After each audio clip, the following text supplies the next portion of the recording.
السلام علیکم ورحمۃ اللہ وبرکاتہ نحمده ونصلی علی رسولہ الکریم اما بعد۔ آج کا سبق سن لیجئے۔ آج کے سبق کی سرخی ہے اپنی اولاد کے ساتھ اچھا معاملہ کیجئے، پارٹ نمبر 14، سلسلہ وار وہی یتیم بچے بچیاں اور لڑکیوں کے حقوق کے بارے میں۔ حضرت محمد صلی اللہ علیہ وسلم نے فرمایا، جو شخص یتیم پر مہربانی کرے، اس سے نرم محبت آمیز گفتگو کرے اور اس کی یتیمی اور کمزوری پر رحم کھائے تو ایسے شخص کو اللہ تعالی قیامت میں عذاب نہیں دیں گے۔ یہ حدیث ترغیب ترہیب میں 546 نمبر صفحے پر موجود ہے۔ اس لیے ضرورت ہے کہ معاشرے میں یتیم پروری کے جذبے کو عام کیا جائے، بالخصوص یتیموں کے ولی اور نگران حضرات ان کی پوری طرح نگہداشت رکھیں اور باپ کی کمی کی کسی حد تک تلافی کرنے کی کوشش کریں۔ ایک روایت میں ہے، حضرت محمد صلی اللہ علیہ وسلم نے ایک صحابی کو نصیحت فرمائی کہ یتیم کے ساتھ مشفق اور مہربان باپ جیسا معاملہ کیا کرو۔ یہ روایت مجموع الزوائد جلد نمبر 8 صفحہ نمبر 163 پر موجود ہے۔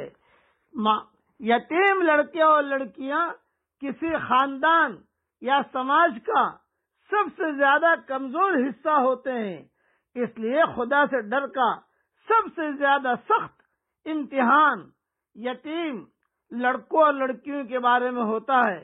آدمی کو چاہیے کہ یتیموں کے بارے میں وہی کرے جو انصاف اور خیرخواہی کا تقاضا ہو اور جس میں یتیموں کے حقوق زیادہ سے زیادہ محفوظ رہنے کی ضمانت ہو۔ یہ بہت بڑے گناہ کی بات ہے، یہ بہت بڑے گناہ کی بات ہے، یہ بہت بڑے گناہ کی بات ہے کہ مشترک اثاثہ کی ایسی تقسیم کی جائے، ورثے کی ایسی تقسیم کی جائے جس میں اچھی چیزیں اپنے حصے میں رکھ لی جائیں اور دوسرے کے حصے میں خراب چیزیں ڈال کر گنتی پوری کر دی جائے۔ دنیا میں کمزور کا حق دبا کر آدمی خوش ہوتا ہے، مگر ہر ناجائز مال جو آدمی اپنے پیٹ میں ڈالتا ہے وہ گویا اپنے پیٹ میں آگ ڈال رہا ہے۔ دنیا میں ایسے مال کا آگ ہونا بظاہر محسوس نہیں ہوتا، مگر آخرت میں یہ حقیقت کھل جائے گی۔ یہاں آدمی کو عمل کی آزادی ضرور دی گئی ہے، مگر نتیجہ آدمی کے اپنے اختیار میں نہیں۔ جو شخص اپنے کو برے انجام سے بچانا چاہتا ہے اس کو دوسروں کے ساتھ بھی برا نہیں کرنا چاہیے۔ آدمی کو چاہیے کہ وہ دوسروں کے لیے نفع بخش بنے اور اپنی استعداد کے مطابق دوسروں کو دے۔ اگر کوئی شخص دینے کی حیثیت میں نہیں ہے تو آخری اسلامی درجہ یہ ہے کہ وہ دوسروں کا دل نہ دکھائے۔ وہ اپنی زبان کھولے تو سیدھی اور سچی بات کہنے کے لیے کھولے، ورنہ خاموش رہے۔ کتنی اہم باتیں ہیں یہ۔ اس لیے یتیم لڑکے لڑکیوں کا خوب خیال رکھیے، ورنہ حشر کے میدان میں اللہ تعالیٰ پوچھیں گے۔ مستقل اس پر آیتیں نازل ہوئی ہیں، یتیم یتیم یتیم یتیم۔ قرآن میں بار بار اللہ نے کہا ہے یتیم یتیم یتیم۔ قرآن پڑھو تو آپ کو پتہ چلے گا کتنی مرتبہ یتیم کا جملہ قرآن میں آیا ہے۔ اللہ تعالی ہم سب کو یتیم لڑکے اور لڑکیوں کے حقوق ادا کرنے کی توفیق عطا فرمائے۔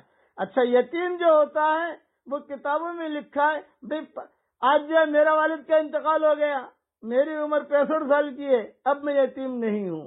کتابوں میں لکھا ہے کہ یتیم کی کیا عمر ہے، یہ 12 13 سال 14 سال تک وہ بچہ یتیم ہوتا ہے، بعد میں اپنے اختیار والا ہو جاتا ہے وہ۔ اس لیے خاص طور سے بعض مرتبہ بچے بہت چھوٹے ہوتے ہیں، باپ کا انتقال ہو جاتا ہے، 5 سال کا بچہ ہے، باپ کا انتقال ہو گیا، پراپرٹی بہت ہے، اب وہ دوسرے لوگ ہڑپ کر لیتے ہیں۔ اس لیے یتیم لڑکے اور لڑکیوں کا خوب خیال رکھیے۔ اللہ تعالی ہمیں عمل کرنے کی توفیق عطا فرمائے، آمین۔ وآخر دعوانا ان الحمد للہ رب العالمین۔